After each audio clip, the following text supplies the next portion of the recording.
There was one big question at the heart of yesterday's hearing on Capitol Hill, where former FBI Director James Comey testified for the Senate Intelligence Committee. Was President Trump actively trying to obstruct the FBI's investigation into Russian election meddling and the possible involvement of Trump associates? James Lankford, Republican from Oklahoma, is one of the senators who questioned Comey yesterday, and he raised Comey's now famous account of a meeting at the White House when President Trump dismissed everyone from the room but James Comey and allegedly said, "I hope you can see your way clear to letting this go, to letting Flynn go," referring to then National Security Advisor Michael Flynn. The key aspect here is if this seems to be something the president's trying to get you to drop it, this seems like a pretty light touch to drop it, to bring it up at that moment, the day after he had just fired Flynn, to come back in and say, "I hope we can let this go." But then it never reappears again. Earlier today, I reached Senator Lankford in Oklahoma and asked him what he meant by a light touch. The president makes this comment in a private meeting based on Comey's testimony, but there never seems to be any follow-up on it. There's no White House official, there's no Department of Justice official that ever comes back to the FBI, and there is no slowdown of the investigation.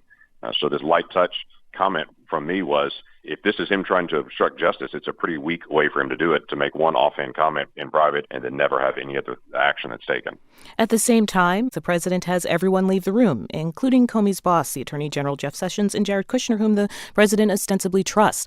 If the president of the United States takes you in a room alone and makes your boss leave and then leans over and tells you something, does that feel very light? It does, actually, only because it's this president. He's very hands-on personally, which is very different than a lot of other presidents that delegated things to staff or kept it in a group.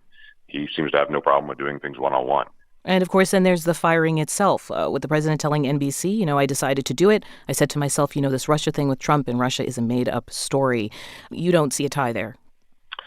No, I don't have any doubt this is connected to the Russia investigation. I've had a conversation with the president say I don't understand the timing of the firing of Jim Comey. I understand that there were Americans that lost trust for Jim Comey last year. But I'm asking because, again, it gets to the idea of light touch. Like, if it's light, then how do you end up getting fired after?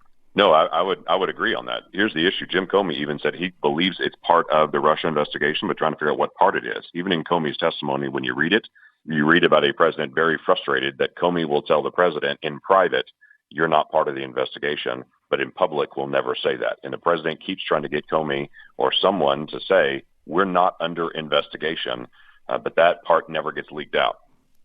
House Speaker Paul Ryan said yesterday that essentially the president's new to this, he's new to government, and so he probably isn't essentially steeped in long-running protocol that establishes the relationship between the Department of Justice, FBI, and White House.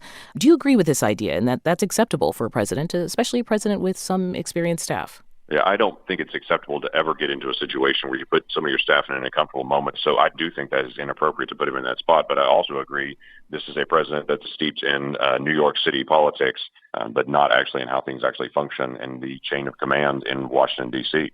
The FBI director is a very different role than a cabinet official. The FBI director is not to be connected with anyone around any investigation.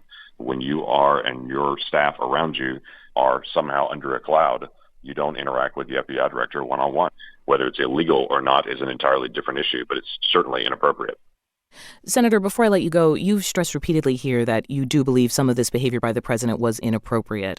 But what would be crossing the line to you? What are you going to be looking for that might be, say, even just an impeachable offense, even if it doesn't rise to criminal activity? Oh, yeah. We're a long way from a conversation on an impeachable offense here. You have to have a volitional act to be able to push through, to be able to stop an investigation, which is part of my line of questioning, to see if there was a concerted effort to stop an investigation or slow or impede an investigation.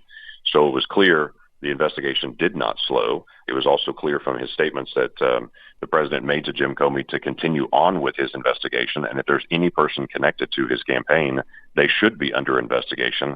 So we're trying to interpret the difference between frustration and trying to actually impede the process. Senator James Lankford is a Republican of Oklahoma and member of the Senate Intelligence Committee. Thank you for speaking with us. Thank you.